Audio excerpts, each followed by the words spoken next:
Financial Survival Network, helping you survive and thrive in the new economy.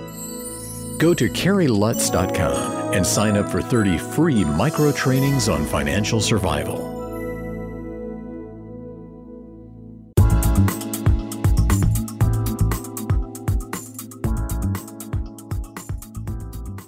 $1490 WGCH. This is Carrie Lutz. You're listening to the Financial Survival Network.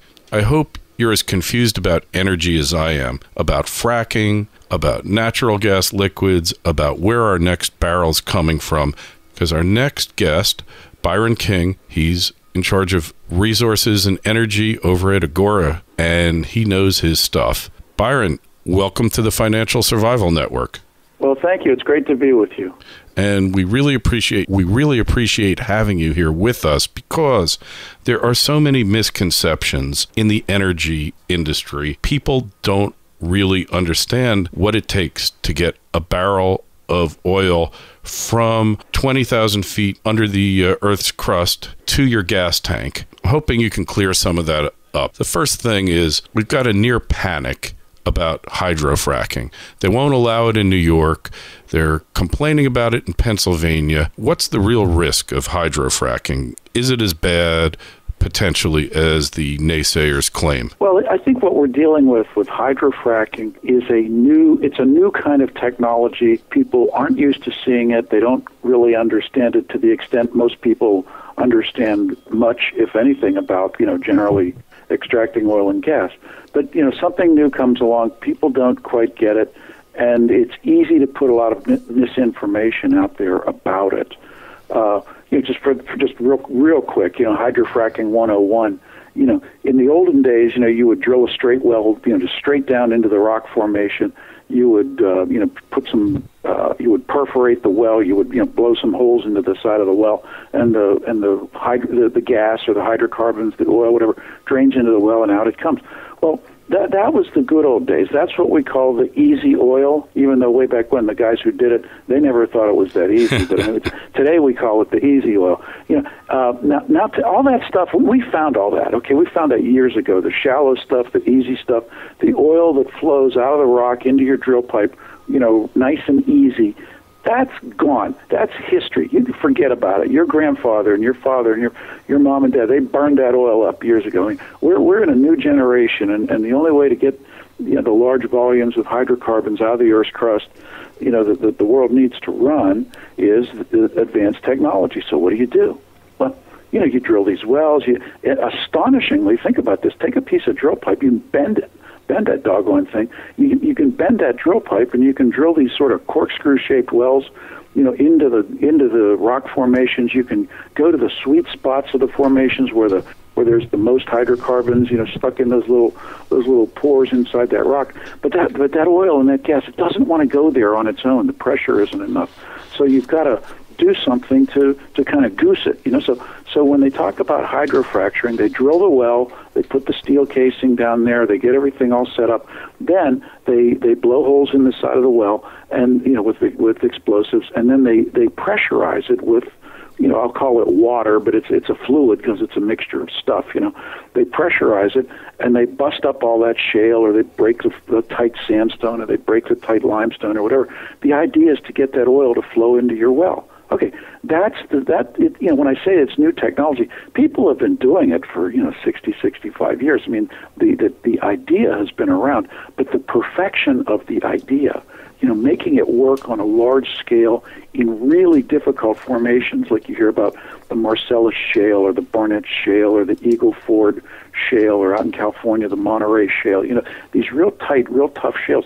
The miracle of this technology is we finally, in the last maybe 10 years or so, kind of broke the code on how to make it work, so that you can bust these shales open and get the hydrocarbons to flow out of the shales into your well. So that's what the fracturing part is all about. Now, why are people concerned about it? Because you're taking water and you're mixing chemicals in the water. Every company, every group that does this has its own recipe. It is about 98.5% water. I mean, but it's that other 1.5% that kind of gets you to the 100%. That's kind of the bugaboo there. People put different things in there. The idea is that when you're fracturing the shale, if you just throw water at the shale might absorb the water and it'll swell up on you. So you want the shale not to swell up on you. So that's why you formulate the fracking fluid.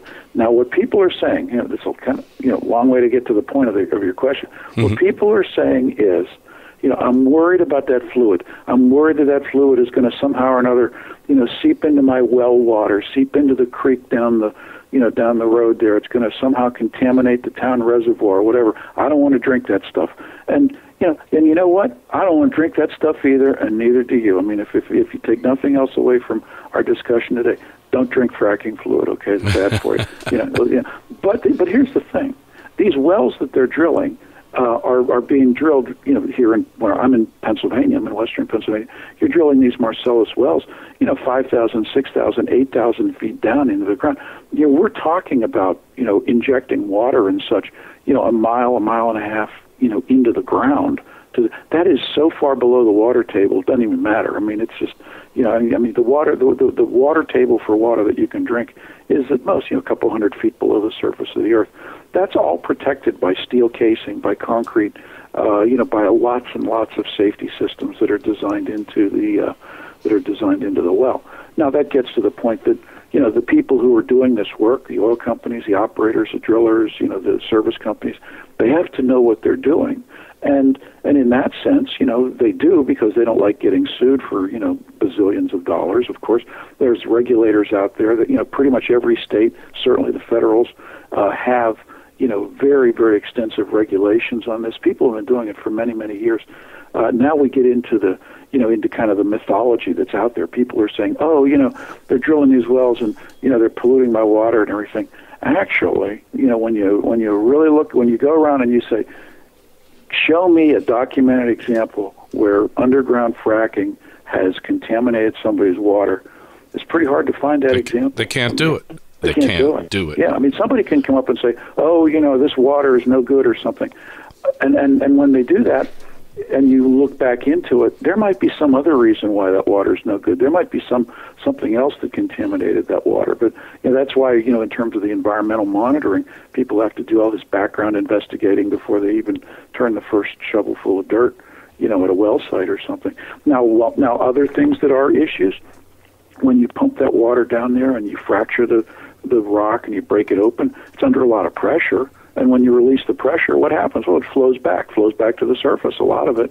So what do you have to do at the surface? Well, you have to collect the water, and you don't let it, drain off into the ground or something like that, and there's lots of regulations about that too. I'm not going to say that every single well has been drilled perfectly in the history of the world, but, because I can't make a blanket statement like that, but I'll tell you that, the people who do this stuff, and I've seen it. I've been out on these well sites. I mean, they go to monumental efforts to be very careful about what they do, not to spill this stuff, not to let it run off. And then you have other issues like people engage in criminal activity here in Pennsylvania. I mean, there was a big, huge fish kill in a stream, maybe about a year ago. Just tens of thousands of fish, floated up dead, and they traced it all back, and it had to do with fracking water. Well, what happened was that the guy who was supposed to dispose of the fracking water had literally in the middle of the night gone out and just, opened the valves on the truck and drained it into a stream. Well, that's what we call criminal activity, and that guy's going to go to jail. So I understand what people are saying, and I understand people want it safe, and I understand they want clean water. Guess what? I do too. You know what? I'll bet you do too. But you need to understand where this is coming from in terms of, why do we use this technology? If we don't use this technology, we don't have the energy. And I guess the next question is, and I'll just throw, one of these choices at you. Do you want to not have the energy? Do you want to not heat your house in the wintertime? Do you want your gas bill to be 3 times higher in the winter in terms of access to oil? Do you want do you want to import more oil from, Saudi Arabia and Venezuela? These are the questions we're talking about. We're not, we can't just sort of look at these problems in isolation. Yeah, great point. Because I live in the People's Republic of New York, where fracking is is up there with child pornography. And my wife, who is a little less conservative than I am, put it charitably, reads this publication called the New York Times. Yes. And, you would think that frackers are the third or fourth coming of the Antichrist if you read the Times and you take it seriously. And I say, look, honey, just what you said, Byron. It's 6,000 feet down under. They cement the case. There's pipe in there. They pull out the water, and then they purify the water. And now, honestly, the water is going to be obsolete soon because they need too much of it. They're going to the propane gel, which is more effective, more costly at the beginning of the well, but you don't have to dump all that wastewater that comes back because the gel turns into propane gas and it's gone. And she says, but the Times said, and I said, look, the Times says a lot of things, but this is something I've kind of studied. I've spent a lot of time talking to experts like you, Byron, figuring out what the real story is. And the real story is that this is a great resource. They're getting more and more of it. The price is going down. And the next question, because I think the safety, the efficacy is clearly established for anybody who cares to ever get to the truth. There's enough material out there that you can figure it out. So we have this thing called wet gas and we have dry gas. So natural gas trading, what is it, around 250 per million cubic feet? Right, yeah. But you've got wells that put out wet gas that there's a whole ignorance thing in the public about natural gas liquids. Could you just briefly describe what they are and how valuable they are? Oh, sure. It goes back to just basic chemistry. It goes back. Maybe in 10th grade chemistry or something, you learn something called Boyle's law. By this chemist by the name of Boyle, B-O-Y-L-E. But it has to do with the fact that when you increase the pressure or decrease the pressure on a compressible fluid, like air or natural gas or whatever, you change its properties. You change the ability of things to become suspended in it. So think of it in this way: go a mile or a mile and a half or 2 miles underground.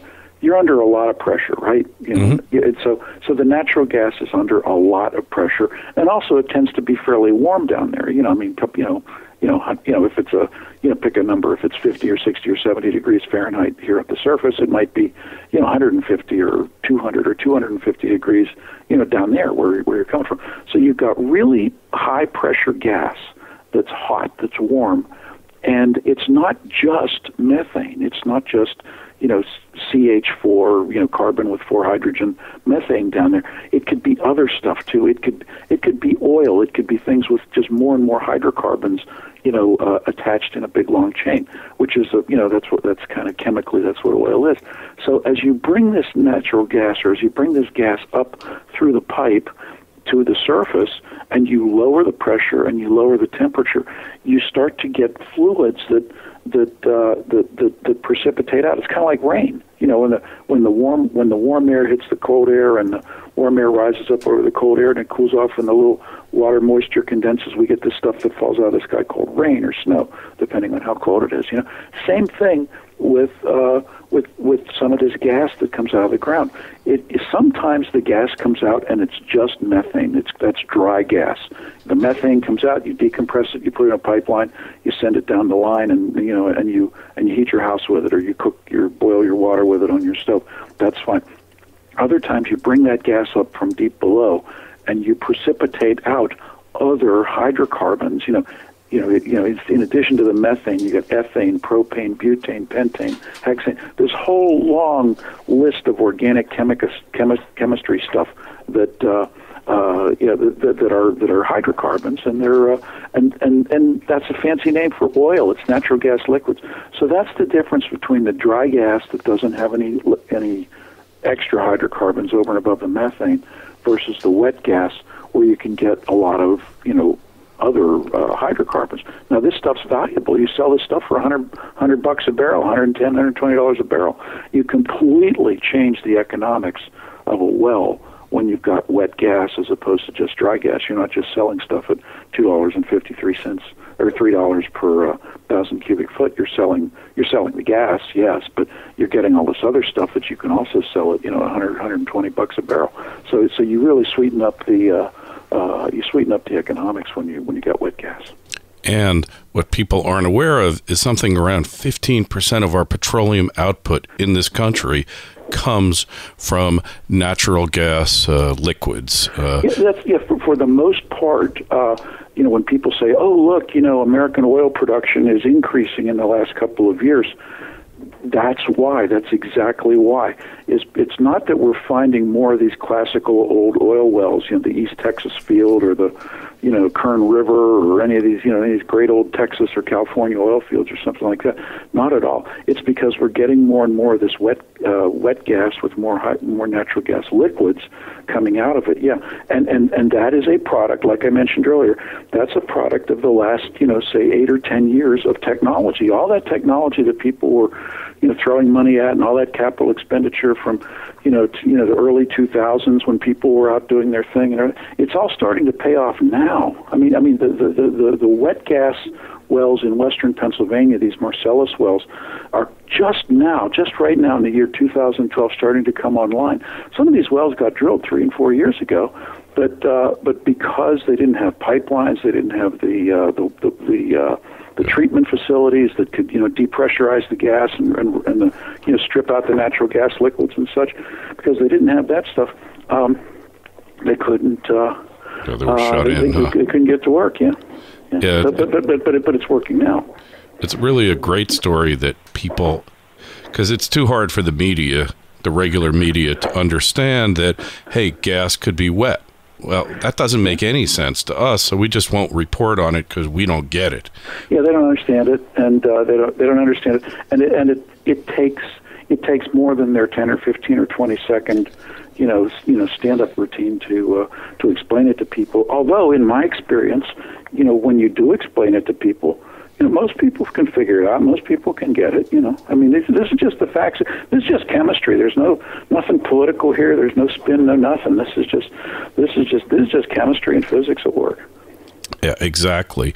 And the other thing is that the whole concept of the U.S. or most countries importing oil, if there was a political will and the market was set free, we could be energy independent in less than a decade without much of the government doing anything, right? Well, I mean, there are immense energy resources out there, and they're available, to develop. And everybody who thinks about this would say that conservation is important, and using energy efficiently is important. But here we are in North America with this great big huge continent, that we're standing on, and there are immense energy resources in the rocks of our continent, and many of those rocks are just plain off limits. And we have an existing infrastructure of things that could really help and enable that kind of development. Like look at Alaska, for example. We have the Alaska pipeline, which goes from the North Slope down to the Port of Valdez, crosses the state of Alaska. But the only areas that you can drill up there are the traditional North Slope areas that the people have been drilling in for the last 30, 40 years. And other areas, almost adjacent to that, which do have hydrocarbon potential, other areas have been off limits. And it's, like the Arctic National Wildlife Refuge. People say, oh, we can't drill that. That's this sacred, Arctic Wildlife Refuge, and, it's terrible. We would never want nothing. Have you ever been there? I've been there. It's a wasteland. This is like the end of February that we're talking. I mean, you know what color it is up there at the Arctic National Wildlife Refuge right about now? About 23 hours a day, it's black, it's dark, and the temperature is about 30, 40 below zero most of the time. It's nothing but a frozen wasteland for probably about 8 months of the year. And for those other couple of months of the year, it's a very verdant, very, full of life area with, lots of, wildlife and such, including, bugs that are kind of like as big as your thumb that'll suck your blood dry, if you don't know what you're doing. But the thing is that the oil industry has the technology to go out there in the middle of winter when everything's, and I don't want to say quiet because the winds are howling at 120 miles an hour, 40 below zero, it's dark and everything else. But the industry has the technology to go out there and drill wells in the middle of winter, lay pipelines and such that have essentially no impact on the natural environment. And produce that oil and keep using that Alaska pipeline. I mean, right now the Alaska pipeline, the volume of oil that comes out of the North Slope is so low that we're actually fairly close to having to, shut down, if not decommission, the Alaska pipeline. Now that would be terrible because you would go from about, say, 400,000 barrels a day. If it gets down below about 350,000 barrels a day, they're going to shut the pipeline down. So you don't just go from 400,000, 350, 300, 250, 200. You go from 400,000, 350, zero. Boom, it's all gone. They shut the pipeline down; it won't work anymore. So when should we be developing the Arctic wildlife? Well, like now, and people say, well, if we developed Arctic wildlife, it would take 10 years for that oil to get to market. Pick a number, throw a dart at the board, because that's what people do. 10 years, 8 years, 12 years, 4 years, 3. I mean, all I can say is we've been talking about this for 20 years. If we had done it 20 years ago, we'd be moving oil out of the Arctic Wildlife Refuge now, And it's not going to take 10 years. That is a lie. If they wanted to do it in 3 years, it could be done because there's nothing there. And like you said, you just start doing it. And look at the wasteland of North Dakota. It was a wasteland, the place. And look at it now. Yeah, people know how to do it. The equipment is up there. These big machines that you can drive on the tundra and not tear up the tundra or anything like that. And in terms of, what is the impact of that kind of development on the local wildlife. I mean, I was up at the north. I've been up to the North Slope. I mean, I've stood on the drilling pads, which are made out of just gravel. They're just packed gravel that they mined it out of a quarry. You build a gravel pad, you build your drilling equipment, you drill your well and all this stuff. When it's all over, you pull all the pipe, you pull all the equipment, you pull everything out, you undig the gravel, and your drilling pad goes back to being tundra, in a season or two, But I mean, I've stood on a drilling pad and looked over at the edge, just 1 foot away, and I've seen Arctic wildlife, Arctic terns, literally nesting in the tundra, in the shadow, in the wind shadow of the drilling pad. So and the people up there on the North Slope, I mean, they're all pretty savvy, I would say, about where they are and what they're doing. Just the road from Fairbanks to the North Slope, the Dalton Highway, is this big, wide gravel road that all the trucks and everything haul stuff up and down, to the North Slope. They haul all the equipment and the pipe and everything else. And the people fly in and out, but all the equipment goes by truck. There's about 250, 300 people who are licensed to drive the Dalton Highway. You see the kind of stuff on these TV shows, like the Ice Road Truckers, yeah. I mean, these guys might look like big burly truck drivers, blah blah blah, and all that. But I mean, they're good people and they know what they're doing. There's like 300 people who have a license to do this.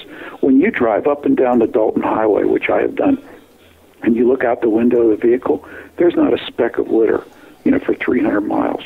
I mean, it got to the point I was driving up the highway, and I'm looking out the window, trying to find a piece of, an aluminum can or a candy wrapper.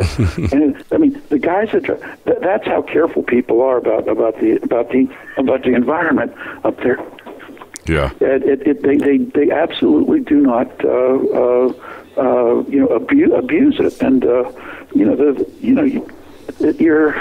it's very frustrating because there's so much bad information. There's so much just bad mythology out there about what happens. And if you have a minute, another thing. When I was up at the Arctic National Wildlife Refuge, there's a U.S.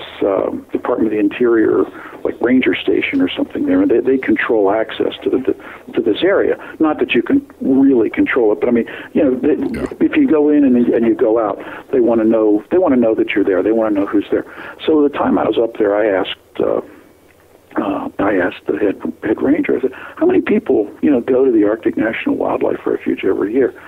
And in any given year, according to the U.S. Park Service, about 5,000 people go to the Arctic National Wildlife Refuge. Of those 5,000 people, those are registered visits. Of those 5,000 people, about 3,500 are government employees, biologist or wildlife biologist or a park ranger or some official person of the government who's there for some sort of official business.